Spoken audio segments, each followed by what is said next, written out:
KTR, so let's talk about Ever8 and Afrika. All right, let's go ahead, jump straight into picking pans here for game number 1. See what is going to happen, because there's been a lot of shakeups. The new Doran Shield coming out, really taking away the effectiveness of the likes of Zyra in the bottom lane. So could be a big shakeup. We've also seen a lot of priority around Thresh. Let's play a game. How many Doran Shield will we see today?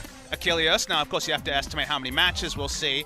I'm going to guess we're going to see 16 Doran Shield minimum today. It's such a popular item. 80 carries, top laners, even situationally for support if you can put your item build behind, but we can return to that in a moment. I'll keep a tally for you. That's good. I need my Doran Shield tally. The item power level is too damn high for that Doran Shield. That might consume all my time, so you might have to, do play-by-play and color at the same time. I'm a flex caster. Don't worry about it. I got Perfect. this.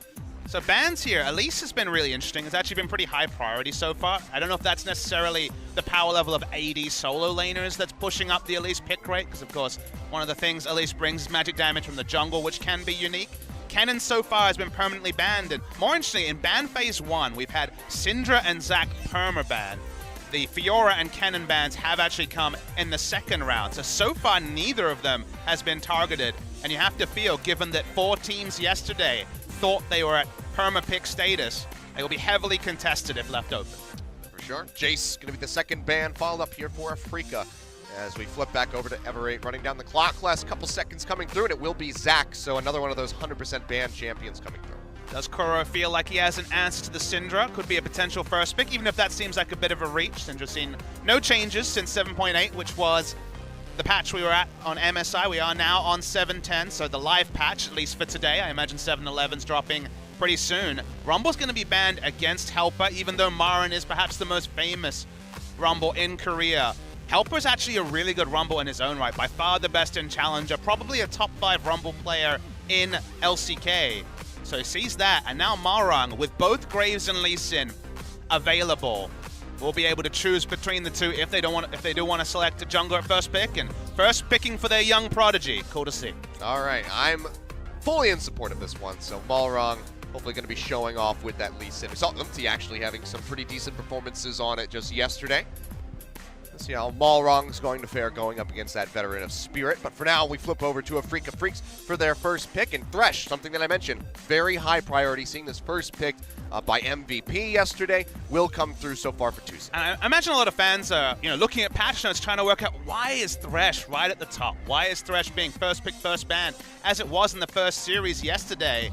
I might have to hold that point because Nidalee has seen a lot of play over in solo queue recently. But it's Spirit. There's the Olaf. We will see some Nidalee going forward in this season. Cuz hit rank 1, spamming Nidalee. All the big Nidalee players are playing it again, so a bit of a preview of the future. But the reason we're seeing Thresh is because a lot of the lane bullies, Malzahar, Lulu, and also the Karma, are hugely indirectly nerfed by Doran's Shield and the regen you get whenever you're harassed. Often a Zyra plant will actually heal you up over time because it refreshes the Doran's Shield passive. So melee supports and champions like Thresh, who have not been affected by Doran's Shield because you're an all-in, you're not looking to harass necessarily in the same pace. Basically, if you're a non-ranged harass pattern laner, you've been very much buffed in this patch, and that's why we see Tahm Kench as the answer to the pick power of Thresh. Yeah, and with the Caitlyn Hover coming through here for Duel, can already go ahead and suspect that we're going to see our first Doran Shield come out from Kramer in that bottom lane. But you might be surprised to know that even Caitlyn's are going Doran's Shield. That's the one champion be like, oh, wait, why not go Doran's Blade?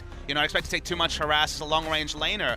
The opinion in Korea is that Doran's Shield in every way outclasses Doran's Blade, that there's no merit to picking up Doran's Blade, and that Doran's Shield, with the damage to minions, along with all the safe sides, is powerful. As we see our first Fiora, which has frequently been banned in the second round, so it had to be taken here. Fiora's another person indirectly buffed by the Doran's Shield. Permaban in solo queue, permaban in professional play, beats all the traditional tanks. Very hard to get a good matchup into Fiora, and if you can get through those early levels, get more points into your queue, get access to your ultimate, and Doran's Shield, it feels like, does that, then Fiora can be obnoxious. So Marin gonna blind pick the Fiora in the first round. Last season it was the Rumble and the Maokai, now it's the Fiora, so guess what? Summer's heating up. Yeah, we get our first pick for it already as the next wave of bans come through. GP focused out here for the top lane to give Marin some breathing room. And that's what you can do. When you do pick it as the last pick on red side in the first round, you can double ban top lane champions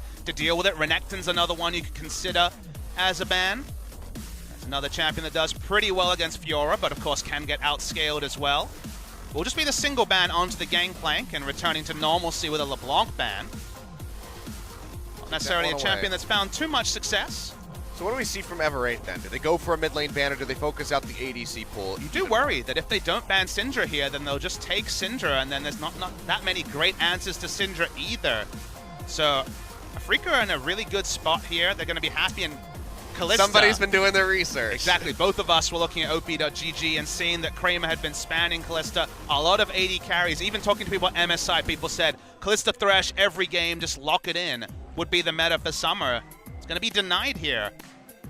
So we'll have to take something into the Caitlyn. Could be something. Whoa! Well, okay. All right. Afrika's just going full solo queue here. All right. A great answer to the Caitlyn in a vacuum is Draven, and they're just looking for lane power in every way they can get it, just taking Draven into Caitlyn. You know, I mean, I'm sure a lot of people turning on the stream, they're just like, man, I really can't wait for that Samsung SKT game to happen. Like, Ever8, they're a new team. But this is really heating up the pick and ban right now. Draven, Fiora, Olaf locked in for the Afrika Freaks, and now Shen actually making a return for Helper. To be clear, no one was talking about Draven. Draven is clearly something that Kramer's cooked up. He's always had that interesting champion pool.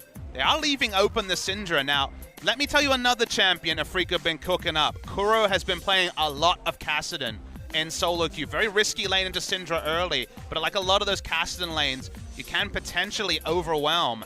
So if they feel like they have enough power in other lanes, we could see it here. Will be a very risky draft, but so much going on in this game already, and most of it on the side of Afrika Freaks. I mean, the one thing that is also available that we saw a bit more conventionally going into the Syndra is going to be the Fizz in the mid lane. Sure. So recently, you know, kind of tuned more towards being AP.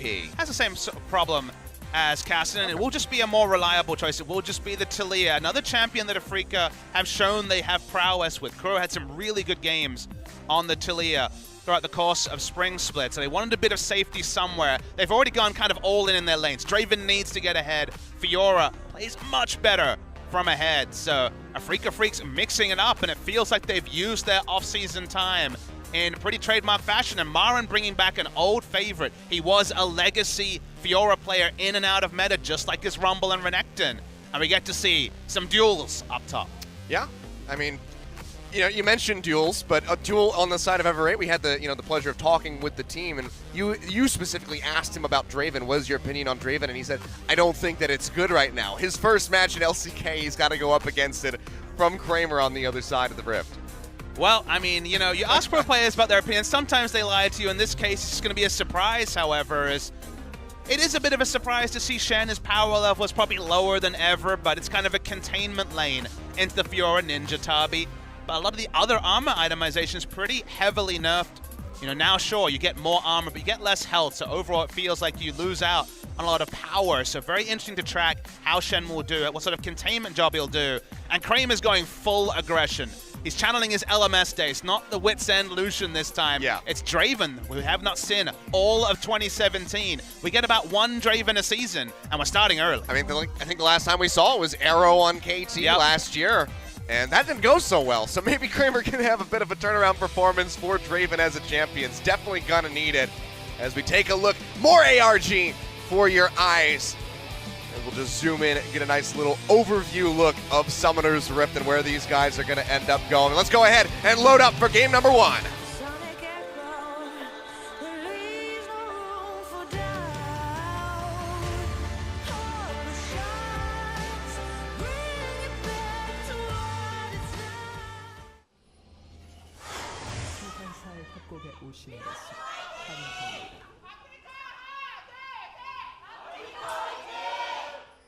And here we go, back to Summoner's Rift. It's been quite a while here, Papa Smithy, for me. I know you were over at MSI, so you got plenty of League of Legends goodness.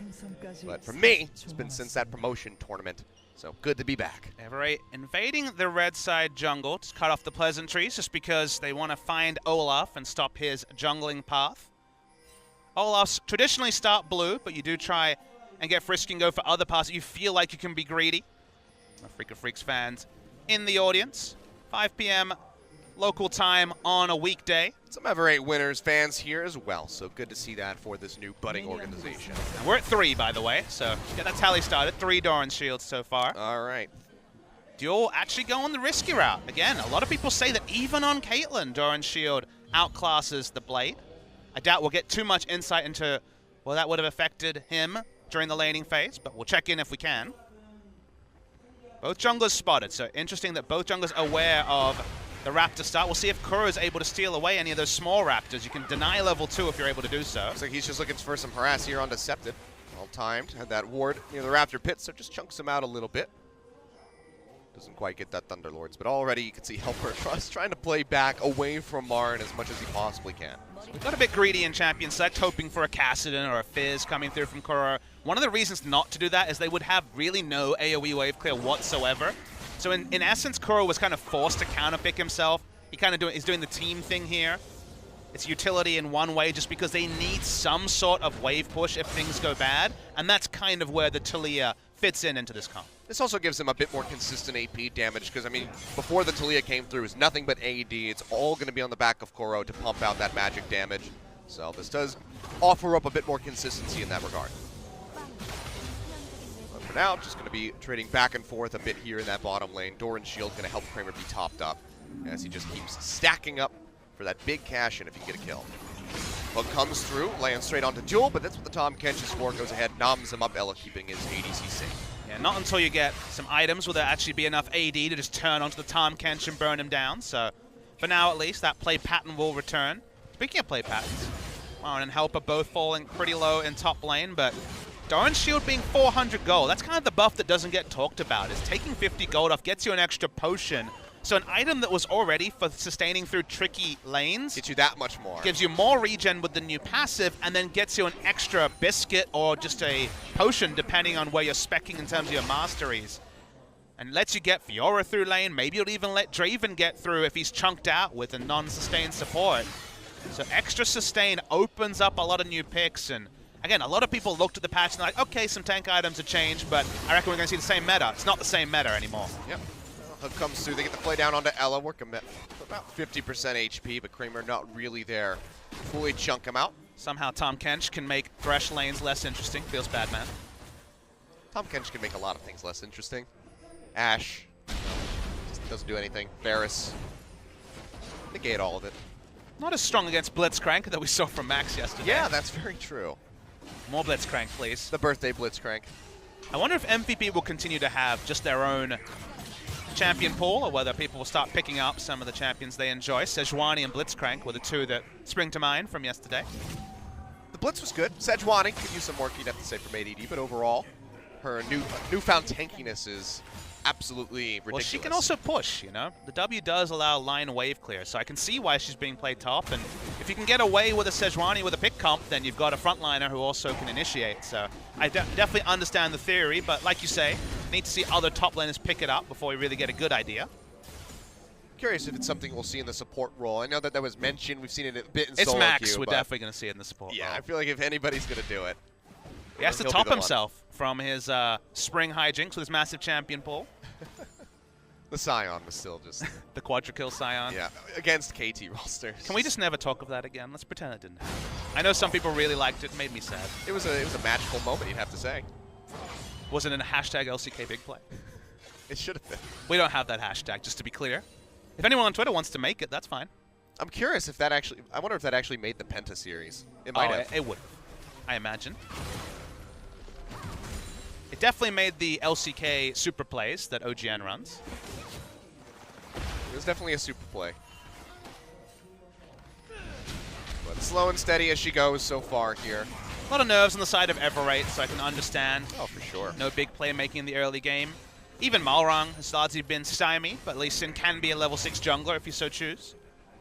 Lanes he has to gank for are good on the CC side, but until level 6, especially in mid lane. Oh, check the brush. Don't quite have the damage.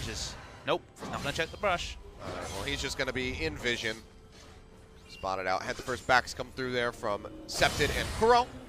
So you're just going to be that Merc Treads here for the side of the Taliyah. Lost chapter for Septid. So nothing too shocking.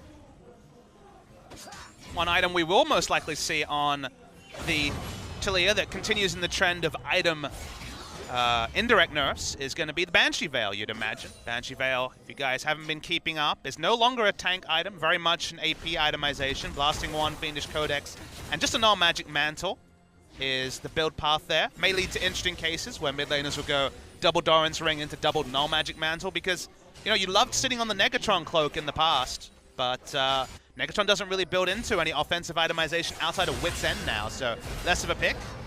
Here comes Kuro. There we go. Yeah, that's going to be a gank coming up the top lane. Kuro and Spirit here. Jump on top of Helper. The wall's there. Nowhere for him to go. That's first blood over to a Freak of Freaks as Taliyah picks it up. Nice roam from Kuro. Spirit as well. Team of one mind. Good to see. Sort of a razor-sharp preparation that we're hoping for. Really just no vision there for Helper. Nothing in the Dry Brush or in the River Brush.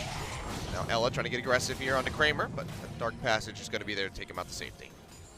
When Tucson was on IM, Thresh was his best champion. It was cool to see people like Gorilla, other famous Threshers, get to pick up that champion again. I said it during a champion select, but with the Doran's Shield really dealing with the harass heavy laners like Malzahar and Lulu, Karma, does feel like Thresh has jumped up in priority.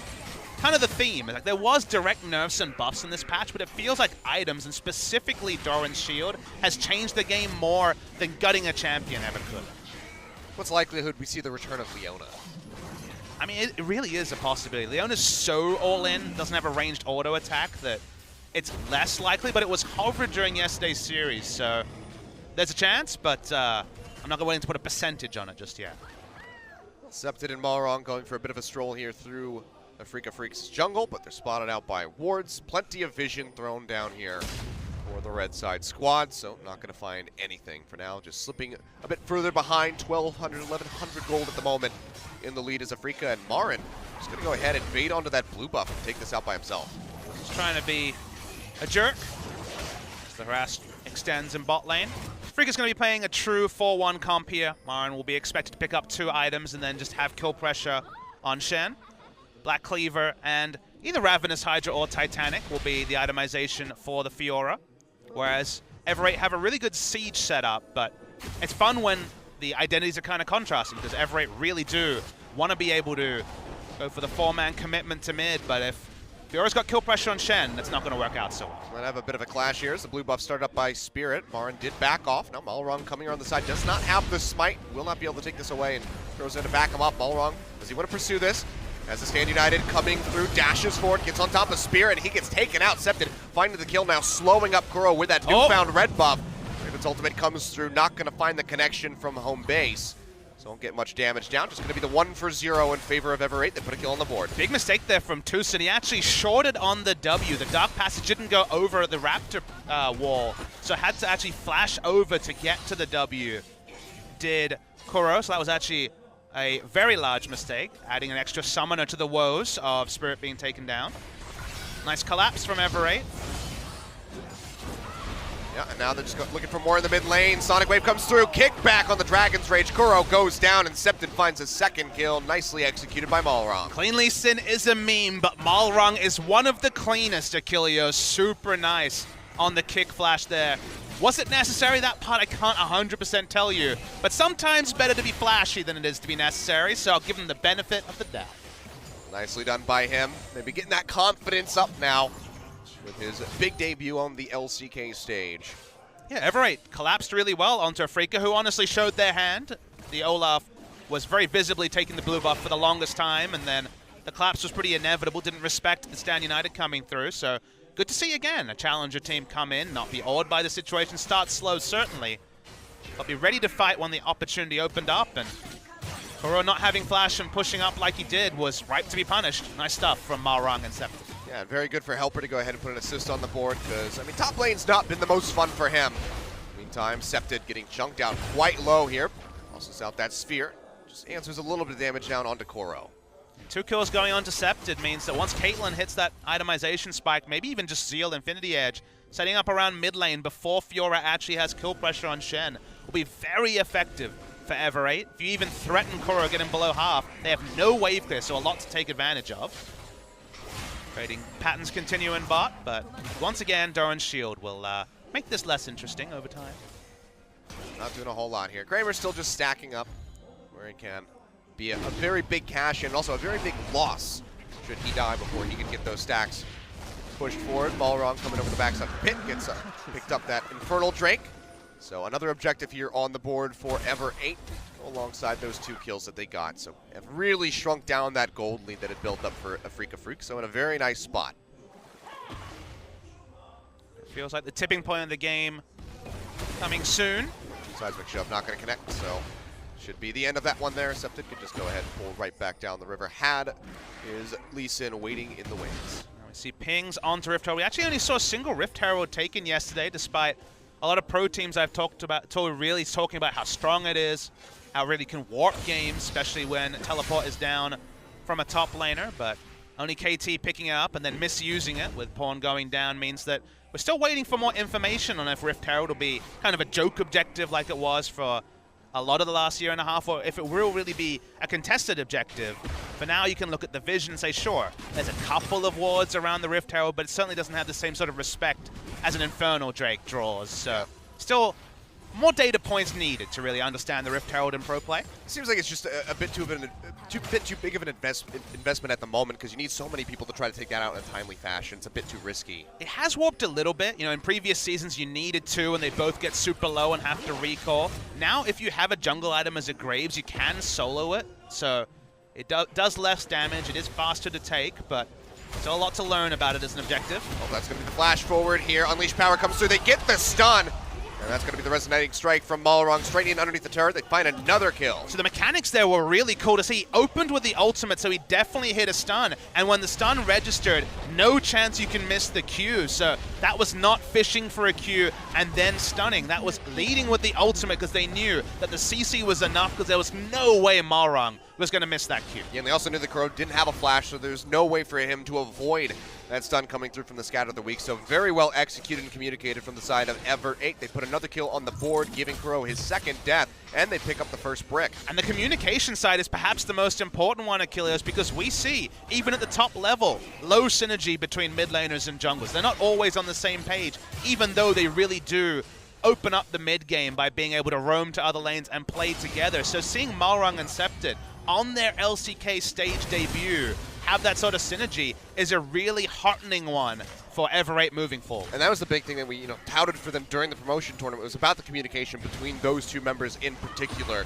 Playing around Helper was something that came out during the promotion tournament. We knew going into it that Septed and Malrong had this very good synergy between them, and they're just displaying it already day 1 in LCK. And if you missed it, Malrong was born on the 9th of February 2000, the first player ever to play competitive League of Legends here in the LCK, born in the year 2000. So he's definitely listening to his youngs. I imagine he's not doing too much shot calling himself. Korea is a very age hierarchical system at the best and worst of times, so whoever's initiating it, it is very clean between Malrong and Septed so far. Yep, nicely done. That's going to be the swap coming through here as Duel and Ella make their way up towards this top lane, just trying to give Marin a little bit of trouble. But in the meantime, Spirit joining his bottom lane and under this turret. Malrong here to back him up as they try to get some damage down. But the wave thinned out considerably. Means they're going to have to kite back a little bit, delay this take on the turret. Meanwhile, Helper all on his lonesome down in the bottom lane. Draven not going to connect, but it doesn't really matter. Kramer still comes up with the kills, has to pop the heal, so he doesn't go down to the turret, but gets that cash in. Don't really understand a Shen walking up to 3 other members with no wave clear. Sunfire Cape's certainly not going to do the work. You do understand why Ever8 has initiated the swap, though, because now they have the inside track onto Herald if they want it. Malrong's going to start it. You can see that soloing it for the Lee Sin is not a tricky thing to do. They took the Drake, then rotated bot lane when Draven had a bigger item buy than Caitlyn, so they miss out on there being an awkward laning phase, and they also pick up Rift Herald. So from an objective standpoint, sure, Helper died, but overall, it's a trade up for Ever8. And now we're talking about 2 strategic times where Ever8 has shown strategic flexibility and innovation over the level of Afrika Freaks. Kramer starting to stack up those items, got the kill, got that cash in coming through, gives him about 1,100 gold over top of Duel. So Bloodthirster first item, and then just going to be following up with that rapid fire cannon by the look of things. The Bloodthirster first for Kramer is basically a standard Draven build. Even when Draven was last in the meta, you'll remember the build was something along the lines of BT Last Whisper, because crit strike, while it is strong, doesn't affect the Q base damage. So basically, the idea here for the Draven is that you're going to be very much in 500 range often, because you are often just using your W aggressively. So you need to be able to out-sustain the damage you're receiving. So with a build like this, with the overshield, the hope is that he can run at Syndra, and even if he takes a round of damage, still be able to lifesteal through it and have kill pressure. He's certainly not going to be sitting at the back like Caitlyn. He's getting into close ranges. Our first Rift Herald summon of the day comes through, and for now it's only Draven Thresh. And remember, this is a very low wave clear comp from the side of Afrika. Yeah, that's going to be the turret going down there. A lot of damage being put forward onto the Rift Herald, plus that charge that comes through. Some crits hitting there from Kramer. Helps take it down, so just get the one turret for its troubles. I mean, it gets them out of a laning phase with Draven, so that part is fine, but it's certainly not the 2 or 3 turrets that is possible with Rift Herald. So still evaluating whether that was a good Rift Herald use. I mean, it was a more effective one than KT, so best Rift Herald of the LCK so far. Hot but damn, I feel like we'll look back on these days and kind of laugh about the misuses of Herald, just like when we look back at things like Insect's kick flashes and realize what the potential would be in years to come. Well, Everate, you know, they get rid of that bottom lane turret. This opens up the map from a little bit, especially around this dragon, where they go ahead and start this up. 50% comes through, but that's going to be the Weaver's Wall thrown down by Kuro. The TP coming through from Marin as they re-engage the dragon. Might just have to come down to the steal from Malrong, but actually has to walk up into this one. Already used a Sonic Wave, tries to go over the wall with the dash, but will not be able to find it. Big Dragon's Rage comes through, gets a knock-up triple coming out of that one, and that's just going to be the disengage from them. It was good disengage from Everate. Now they're trying to walk through. They want to get to wave clear in mid lane and not lose further objectives. Objective claimed from Afrika, so that vindicates the use of the teleport. Now the turret's full health. It's going to start getting low. Wave clear, decent from the side of Everate, however, have that Caitlyn, have the Syndra. Trying to push through those minions, so they deny a lot of damage coming through for Afrika. Freaks onto that tier 1 turret in mid. Drawing the teleport from Marin is a small win for Everate. Marin really wants to be split pushing, but now no longer has the grouping threat of the double globals of Shen. I mean, look how stacked Marin is at the moment, though. Black Cleaver completed, has the Tiamat, the call cashed in, and it's just to the Sunfire Cape of Helper, which is nerfed. Yeah, Sunfire Cape, especially on the damage to champions, is kind of laughable now. Does push pretty decently. Of course, it's kind of always the original identity. It's more bonus damage to minions, but yeah. As far as helping him take down Marin, it's going to be a far cry. Let's be real. He's not going to be taking down Marin unless someone else is doing 95% of the damage. But even dueling against Marin is it's a containment job. Basically, he just wants to stand next to Marin and not have all his turrets fall down. That part for now is irrelevant, but I mean, it's happening off screen, especially when the Tiamat evolution comes through and he chooses between Titanic and Ravenous Hydra. Let's see how long Helper can actually stand in front of Marin and stop him melee auto-attacking down turrets. See now, Afrika, despite having that turret disadvantage, still coming out with a lead, matching at least a Drake. Mountain Drake going to be a nice one to go forward. Really going to just impact that split push from Marin, make it that much more effective in the side lanes. But even with that turret deficit, still find themselves in a gold advantage. Can they get the vision on the map to open up what Everate want to be doing, which is going to be those sieges? Marin has no mana, probably a lot of gold he's standing on, so for now, you can see that, well, Helper's build is buffed in one way. If you go Tiamat and Sunfire Cape and don't die, you will be pushing faster than previous iterations of this Shen build. So now it doesn't feel kill pressure comes mid. through. That's going to be the ultimate thrown out. Barrier pop by Kuro. Helps keep himself alive. Not sure if he would have died, but still, both summoner spells burned out by the Afrika Freaks mid laner. So good catch from Septon. Good catch, but as you say, no kill. I don't think he would have died even if barrier wasn't used, but obviously not to know at that time. It was really close, so better safe than sorry, but that just means that Kuro's going to be that much more susceptible to being ganked. Speaking of which, Spirit tries to run at the Syndra, but Malrong there to back him up. Yet again, the synergy between these two on point. They take him out, and that's going to be the blue buff handed over to Septon. You can kind of ask the question, why was Spirit there? There was no one else on that side of the map. Marin was still coming from base. They'd never prepped vision in the area. So even Spirit's ultimate was not going to be anywhere near enough to take him out of harm's way. And just another free kill kind of passed over to Everate. Nice little pickups. And I mean, Afrika, they need to tighten things up. Had the lead, now being matched by Everate. So they keep handing over these minor objectives, these kills to the side. especially Septed. He's just going to get more powerful on this Syndra and can suddenly, you know, basically 100-0 just about anybody that's not Spirit. Tucson caught, looking for a pick. They also have Marin coming up. Pitching down from below, dashes forward, gets in on top of Balrog, at least for the start, Okay. but Tucson walking in by himself gets absolutely destroyed by the Syndra. Now Everate going to seek to turn this one around. Malrong throws out that Sonic Wave, lands in onto Koro, but it's a bit too hairy for him to dash forward with the Resonating Strike. He'll say, you know what, we got our pick, let's go ahead, kite back, spend this newfound gold. Yeah, the game plan here from Afrika is a bit haphazard because they have the cash in on Draven. What they're setting up for, what you can see initially is the plan, is that Draven goes top lane with just a little bit of coverage from Thresh, who of course can be out of vision and just throw the Dark Passage, and basically no one can duel the Draven when he has 2 items this early, and Marin splitting against the Shen. They want to run a 1-3-1 in many ways, so they just need ward coverage to be able to do that. Instead, they don't really have good defensive vision on top or bot side, and now they're looking for picks. This is Marin coming up for a pick, even though they're strongest in a 1-3-1, and Tucson's like, okay, I'll come up with the pick, I'll get the catch on one side against Shen ultimate and a Syndra who's fed, and, well, Tucson's dead. Yeah, he goes down rather quickly, so not very tanky is that Thresh at the moment. I mean, the way you play this comp, again, get coverage, continue to split, and force something to give. Force Shen to react and then profit in another lane. If you kind of just run top and run bot with fed people and then get ganked or make bad mistakes, this comp will look like it's susceptible when, in reality, Afrika should have 2 pressure points. A Draven with 2 items and a Fiora who's very close to 2 items herself. Definitely some hiccups here for the game plan of the Afrika Freaks. For now, Everate pushing forward into the enemy jungle, looking for some forward vision in and around this Baron. Duel just laying down the trap line in case somebody were to walk forward. Pretty hard to face check for the side of Afrika Freaks. They have good Baron vision for now, but both wards are controlled. Yeah, the one about to expire, so going to be completely blind inside the pit even further. And who's face checking? Marin isn't going to be tanky enough to do that. Olaf has tried some We saw how well that went. And both Tucson and Spirit will be taken down pretty quickly. No magic resist on either. Yeah. So unless they have eyes on Syndra, warding's actually pretty tough to do for Afrika Freaks. Already the stun coming through. Spirit gets chunked down to half HP just from the rotations there in the Sonic Wave. So bad times for the Olaf.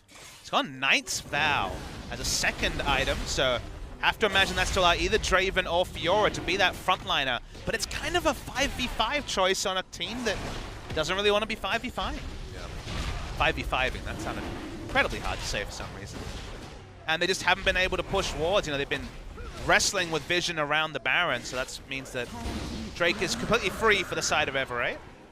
Yep, so they'll be able to match Mountain alongside their Infernal. Still very close game at the moment, though. 1.1 thousand gold. One team fight could change the entire pace of this. Big CS advantages on Syndra on the side of Everate, as expected, given the self-counter pick by Kuro.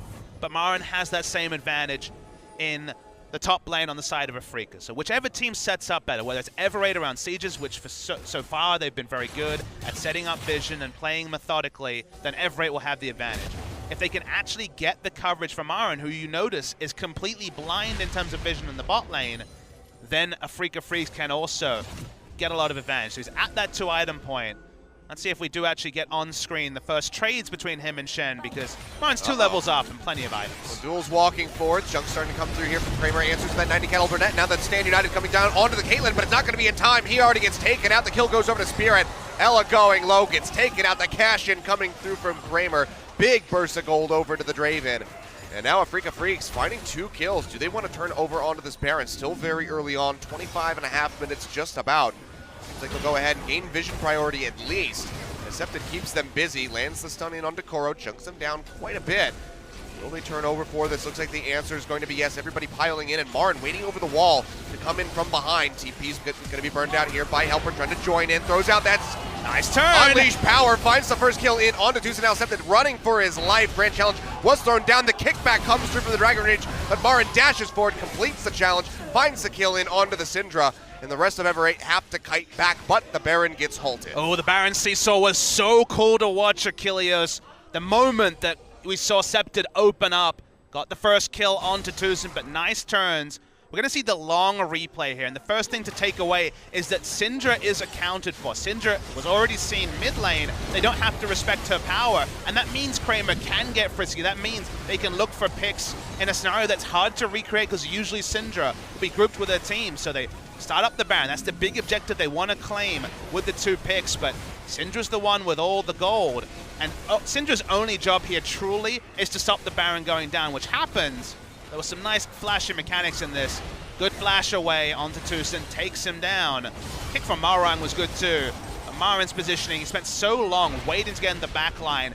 He took down Scepted, and that meant there was never going to be no true turn, and it ends up being pretty much a 50-50 between the teams. All in all, 3 for 2, I believe, across the board with Jewel and Ella going down. But they get the stop on that Baron. That was going to be the biggest thing for them. So still a bit of a win here for Ever8, even though the gold spills just a little bit into the hands of a Freak of Freaks. 1,000 up just about at the moment. Still, oh, look at Kramer, such a close game. Kramer crashed in for a second time. Oh, Lord. He is incredibly fed. He is basically Syndra. He has the same pick power, doesn't have CC apart from the stand aside, but he does very comparable damage and can from there have the lifesteal to continue fighting. So the game plan here for both teams is either answer Syndra or answer the Draven. I mean, 2-0-2, you wouldn't normally call that fed, but because of the distance between those kills, the amount of stacks that he's been able to accrue, the cash-ins are just so considerably large. Infinity Edge is cheaper, so much more achievable now at 200 gold less. That's going down, Tucson getting stunned up again. The Q comes through, chunked out Kuro as well on the backside. Takes quite a bit of damage. He's able to trade a little bit back with that threaded volley. His wall. His wall does come through. Malrong and Duel stuck in underneath the turret, but they do have the Shen here to try to back them up. Hook comes through, in onto the Lee Sin, goes low, but the Devour's there from Ella. Try to keep him alive. A Freak of Freaks almost have the pick, but they can't quite find it. They'll go ahead and peel back. Yeah, Marang pulled away, so they know the jungler won't be there. Freaka can move close to the Baron, at least clear vision if they want to, but it seems like Marang's more interested in renewing the split push. Both teams so close to actually executing on their win conditions, but good picks so far from Freaka have stopped Ever8 from kind of overwhelming this game with their strong siege setups. Still a problem though, you see it on the screen. Marin still 2 levels above Helper, who has been just kind of emergency farming where possible. Looks like he'll try to balance his armor and HP purchases with some magic resist. Still has none completed, but imagine the Ruby Crystals going into something like a Spirit Visage. You see Draven or Syndra on the screen, that is where the action starts. That's what we know so far. It's also just a safety net for either side. Start moving around the map a bit more aggressively if they can spot those carries. One-shot potential still there with the Void Staff. Malrang trying to get aggressive vision, but can't contest control wards with where the game's at right now. Marin just trying to take away as much as he possibly can. Moves over to the red buff. Gets that one out. Taunt comes through. Do they want to try to collapse onto this? The stun comes down, and Septon finds the kill, his 5th of the game. 5-1-3 on the Syndra. And now a red buff, just to make him that much more of a nuisance. I mean, you can say that he bought time for Freaka to go top, but again, the reality of not giving any coverage from Marin means that either he has to be less aggressive with his split pushing, or they need to ward up for him. Oh, they're going in deep for this one. Abyssal Voyage coming through with the Shen ultimate on top. They cannot mess up around Kramer. Trying to wrap around. That's a double stun coming through. Sonic Wave comes down in onto Spirit, dashes over, looking for Tucson is Malrong. Gets a bit of damage thrown down onto the Thresh. Doesn't quite predict which way he's going to move, so the Sonic Wave doesn't come through for a second time, and this is Ever8 losing time that they can have on the Baron. They turn onto it now. Baron damage is decent on their side, but now we're going to see a Freaka with the contest. 12 seconds here on Marin, still has the TP available, and there's a ward in the pit that has not been cleared. Weaver's Wall comes down, cutting them off inside the pit. Septon gonna have to do some nice gatekeeping. The hook going wide. Baron goes low. Malron able to finish this one off, and now Spirit walking forward, but has to kite out of there as best as he can, but he does not get anything. Goes down in the exchange, and Septon finds another kill. Now Marin coming in from the sideline. Will dash forward, getting locked down immediately. Gets the riposte off, but still can't mitigate enough. He gets taken out as Malrong finds the kill. 2 dead on the side of a Freak of Freaks, and Ever8 winners come up with the Baron. Yeah. Fiora only a pseudo frontliner, and even though the hook landed on Caitlyn, she could flash defensively. No one else could get there. So you felt the hype of a sick hook, but not actually the reward. And you get out with the Baron buff if you're Ever8. And suddenly, the game plan of a Freak of Freaks kind of falls apart, because split pushing against the strong Siege and Baron buff on the side of Ever8 winners is going to be impossible to pull off. We're going to see the replay, the control ward in a great spot. They knew what was happening into the Freaka Freaks. You can see Spirit coming in, ghosting in, but the smite is true from the side of Ever8. They just take out Spirit. And you could think, okay, they lost the objective, they're going to back out. They really were feeling this. Marin made the clean call to go in, but a hook onto Caitlyn and no Dark Passage means that no one else is going in. And how many auto attacks does Kramer get off this fight? The answer was 0. And now in onto this tier 2 turret in mid. There's no wave clear. There's nothing that they can do. Baron empowered minions means that Kuro is going to just be throwing pebbles at them instead. So strong push coming through. Doesn't look like they'll be able to get too much more without another minion wave coming through, but top lane getting moved up by helpers. There's still plenty of options here for Ever8. They continue to work around. Pretty greedy on the side of Marin. He saw a massive wave bottom and went to take to that. That could have been a moment for Ever8 to push through the mid lane turret, but they back away. It has good pushing items, so we'll be able to get some more turrets down. And the team that kind of called themselves a free win, the team that anointed themselves as the 10th place team, is playing at a macro level that is just much higher than we could ever have hoped for. And they look like they know how to win, which for challenger teams like Spenu and Kongdu in the past has been a struggle. Yeah. So already Ever8 being very strong out the gate. Oh, look at the gold in the mid lane. 4,000 gold lead on the side of Syndra, whereas it feels like Furor is way ahead, but it's actually only about 600 gold. Hasn't been that much. Well, the self-counter pick, you can throw that one out. That's a Dade special. Kuro's doing his best Dade impression here. I think next time maybe we'll see the Syndra get banned away. Again, it was something they didn't need to kind of risk, was the Syndra pick. They got the reward, which to them was probably the Fiora, but now you're in this unenviable situation where, okay, well, we don't have any wave clear because we want to run Draven, so what can we run with wave clear? And is it the Draven pick's fault? Is it the Pictilia self-counter pick? It's kind of hard to say, but all in all, unless you execute on the 1-3-1, which Freaka weren't able to, this is kind of the punishment that you deserve. Yep. Nice sidestep there on the seismic shove. Septic keeping himself topped up. If they go ahead, move forward, looking for that final tier 2 turret at the bottom side of the map. They need Fiora to teleport in and push it forward. That's a hook coming down. Septic takes a little bit of damage, but Ella is there with the devour to keep him safe. This duel pushes forward, trying to chunk out this turret as best as possible. Down to half HP at the moment, but out of melee minions. So this is just going to put a bit of a stop to it. No melee minions, but a lot of melee champions and a lot of range on the side of Freaka. So this is just pretty damn easy for the side of Ever8. Yeah, we're just going to go ahead. They don't even have a minion wave, and they're just like, well, we'll tank it up a bit. We're fine. Oh, there they go. Finally able to take that one out. So 3 turrets coming through off of that Baron. Very nice investment from the side of Ever8, but now smashing into the mid lane. Dark Passage comes down, just taking Marin away from that Abyssal Voyage, keeping him safe.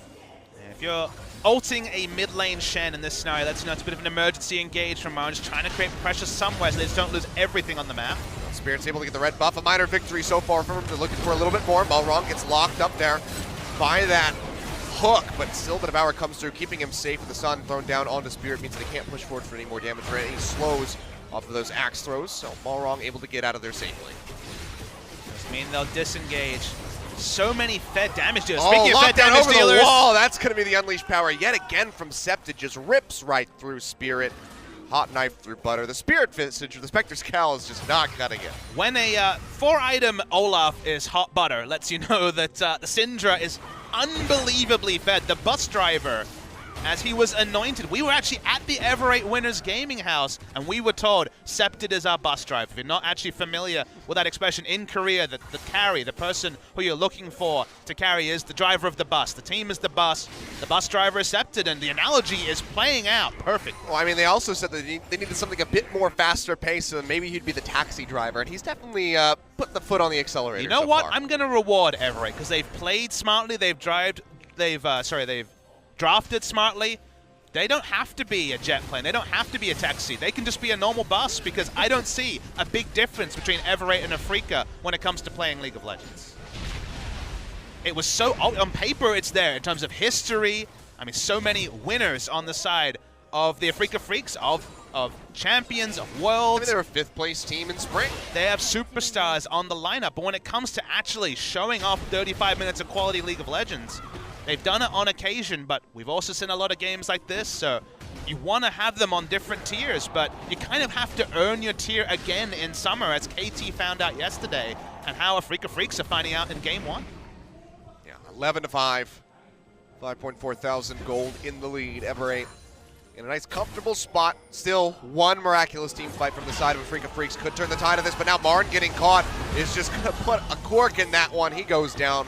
All wrong, finding the kill. Says, you know what, Septed, you got to share these a little bit with the rest of us. So he takes one away. 5-0-3 on the Lee Sin. I don't think Septed feels like he needs to share. This might be one of the greatest champions debuts of all time. He has 100% kill participation, 7-1-5 on Syndra, who isn't necessarily known for high kill participation, but the game has revolved around the Syndra's power, and Ever8, they've gotten on that bus, and that bus is probably going to get them an inhibitor. And look at this, the fast track into this mid lane. Still, it was Kramer and Tucson hovering around that top side of the map. Now the turret's down, the inhibitor's exposed. It's just going to be taken out by Ever8. But there's no answer for Afrika. They have one man down, they have low wave clear. Someone even looks at Kuro. He needs to disengage, and then the wave clear is gone. And Ever8, you haven't seen greed from them. That's the cool thing. That's the thing that you can really commend them for, is they've been measured, they've been poised, which is, again, something you have to commend for a new squad. They're taking objectives and then backing away before Kramer can get 3 auto attacks, chunk someone out, and really change the course of a fight, because there really haven't been many 5v5 fights in this game at all. Here we go. Weaver's Wall thrown down here by Kuro. A bit blind, but actually just cut Septed off from the fight. The rest of the team collapsing in from the top. Ballrun goes down, gets the kick in, straight onto Kuro, into the face of Septed, and he takes him out. Dark Passage will yank Spirit out to safety, but now with Kuro taking down all of that poke damage that Afrika need to rely on around this Baron is gone. They'll go ahead and start this one up. Yeah, let's see if Olaf goes for another express engage, because this Baron's going down fast. I mean, look at the trap line thrown down here from Duel, just trying to keep them gated out. Tucson goes low, one more hit would have finished him off. Ace in the hole comes through, but Kramer there to body block for his support. The best that he could offer in the moment, but Baron, yet again, over to Ever8 winners. Yeah, clean Baron take, nothing Afrika could do to answer it. Spirit already tried to Rambo in once before, and even with Syndra ult down, would have been taken out, so clean Lee Sin, clean macro, clean drafting. Ever8 winners. You thought you knew what to expect from Champion Summer. You saw, you know, the matches, you're like, yep, KT will win their first match. Longtree's got some rookies, yep. Afrika Freaks, they were looking better, so they must be getting to the next gear. What we know is time to really quickly become very little, because reputation seem to be counting for less and less as the overall level of the teams continues to rise. Yeah. Duel playing a fantastic support Caitlyn at the moment. He's not needed. He's got a carry right next to him, Incepted. He's just there for the traps. Know your role, man. Sometimes you got to know your role. You know, we thought going into this season it was going to be all about those, you know, hyper ADC carries. But Septed, he's putting a stop on that one. Says, you know what, I'm the carry now. Look, he can look at his item builds and feel like he's a hard carry, but this is a bit of a cosplay of a hard carry. He's maybe got the items, but he certainly hasn't got the look because, as you say, 0-1-4, nothing to write home about. Malrung and Septed. It's been about the duo. We talked about how clean they were, how their understanding was playing around the mid lane and forcing Kuro behind. Kuro might have made it a bit easier with the self-counter pick, but let's focus on what's good, and that is Ever8. Feels like they're one push away from taking down game one. Yeah, I mean, 2 inhibitors down. And all those super creeps about to be piling into the base. Kramer desperately trying to clear out these waves in the top side of the map, but pretty soon Baron empowered and Elder Dragon empowered champions are going to be facing him. So seems like Ever8 might just be able to close this one out just past 40 minutes. We can't 100% ink the contract because it is a 5.5 item Draven. There is still a fight where either Septed is caught or the team is not grouped as 5 that Afrika Freaks win. Kramer does insane single target damage, but it feels like it kind of requires someone from Ever8 to be woefully out of position. And if they all have their flashes up, even the most picture-perfect Weaver's Wall can be flashed over. So, again, very difficult to see it happening, but when you have so many items on a Draven, the inevitability factor, it's only 99%. There's still that 1% where Draven wins the game. Comes out of the wall. Very visible there for Ever8. They go ahead, peel back away from that one, keeping them safe. Lauren pushing up towards that tier 2. Looks like he's going to go ahead and engage onto that one. TP's not quite available for him, so be a bit delayed for him to join them in the rest of the squad. TP's down and he's out of mana, so you should feel no threat at all of a teleport gank if you're Ever8. Mid lane wave being brought up. Weaver's Wall comes down, cutting off a couple members of Ever8 here. Cuts off the minion wave, if you notice. That's pretty cool. It does delay them a little bit there.